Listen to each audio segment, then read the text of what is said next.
আপনি মাঠে দেয় না ব্যাগের মধ্যে করে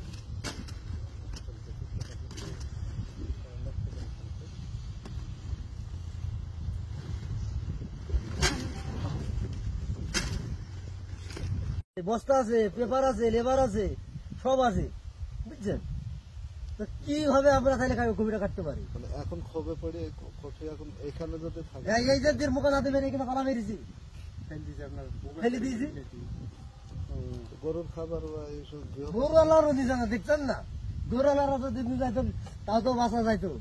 সাথে আপনার মুনিশটা নাই তখন আমাদের লাস্টে মুনি দিয়ে আবার কেটি পালামাত দিয়েছে, দেখছেন না কি অবস্থা মাঠটা? আপনারা এইগুলো একটা জিনিস